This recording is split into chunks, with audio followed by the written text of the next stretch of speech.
बताओ ना, गलती ना रही तब हमारा का झूठो मुझे का अच्छा रंग लगा के हम मरद निकाल देलस। हम कहाँ जाई? कोई बाजी, ए बहिनी कोई बाजी, कोई देवरा का खानो लेके खियावत, कोई भिखो लेके देत। सब कहते कैसन दे भीख मांगत। हम का करी का ना करी दादा, कुछ दिमाग काम नहीं के करत। ऐसे हम खाई में रहम बिना गलती के हमारे गलती साबित कर दिलक। कोई बाजी, ए बहिनी भिक्षा दे दी, कोई हमारे के भिखियो नहीं के दे। हम का कर मिजाज आग ले जे बैठ जाता नहीं। अखियाँ में लोरमा हरदम दिहला गरीब के, अखियाँ में लोरमा हरदम दिहला गरीब के। ए विधन कैसन लिखला हमारा नसीब के, ए विधन कैसन लिखला हमारा नसीब के।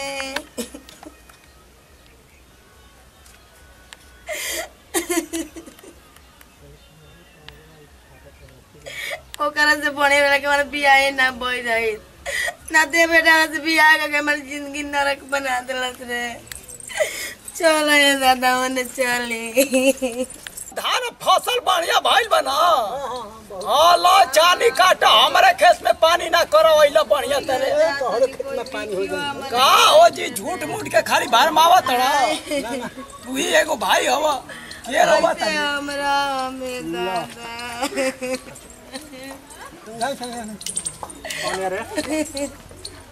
ए बबी काहे रोत हो? का कहे बाबा भीख मांगतानी। भीख? हां ए भाई होय सर कुल जमाना आगुल हो बतावा है कतना है सुंदर है पतो है काहे ने के कर है भीख मांगत है।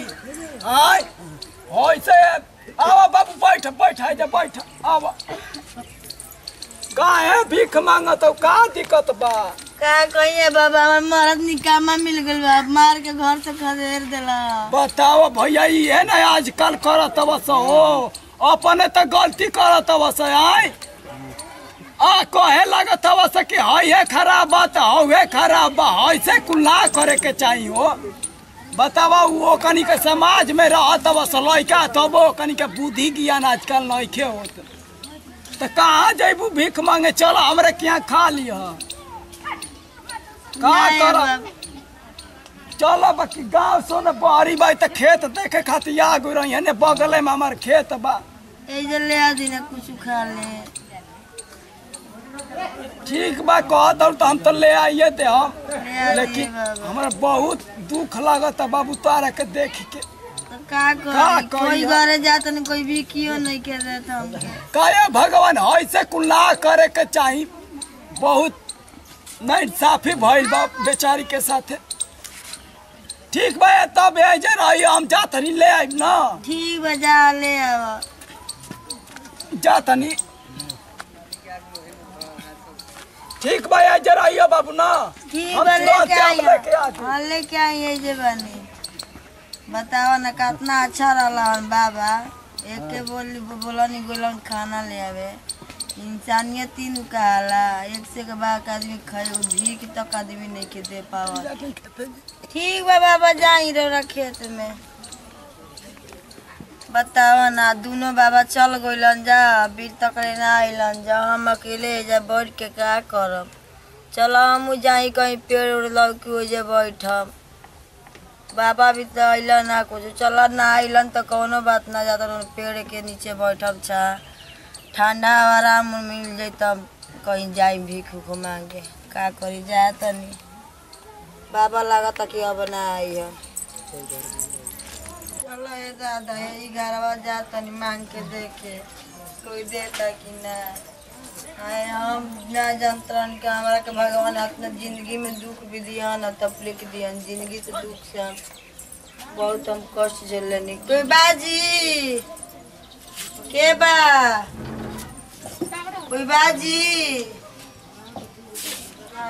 अरे इतना बढ़िया औरत का ई का हाल बा समाज में का होता है हम अपन दुख के करा ले कही हमार दुख कोई समझे का वाला दिक्कत होता अपन बताओ दुख माने काहे हमार भीख दुख मांगत ये बा कि हमार शादी भइल रहे बिना बिना कसूर के हमार मर्द हमके अच्छा रंग लगा के घर से निकाल देला का मरलहु बा माने का भइल बा तू हमके बढ़िया से बताव तब तार जाना मर्द हमार मरले नहीं कर मर्द हमार पिया कर हम शराबी आवल घर से निकाल देले हाँ घर से निकाल देले बा। भीख मांगत हो ना हाँ तो बताइए हम कहाँ जाए केकरा दुआरी जाए बताओ ई इतना सुंदर मेहरानू के कैसन मर्द बा की साला छोड़ दे ओकरा इचको नहीं के बुझात मान लो कि तू आई देखो ऐसन उम्र जवानी बढ़ गया तू भीख मांगत हो मिलल हो ना के नहीं ना कहीं ना बोलो ओके जेल में कह दी का हाँ डाल दीजिए ले अच्छा रुक जा झसा के अच्छा तार अपन एड्रेस दियो तब बतेबू तब न जाई मुझे पहुंचम ठीक जाइम तबे ओकर जे पीक मारता न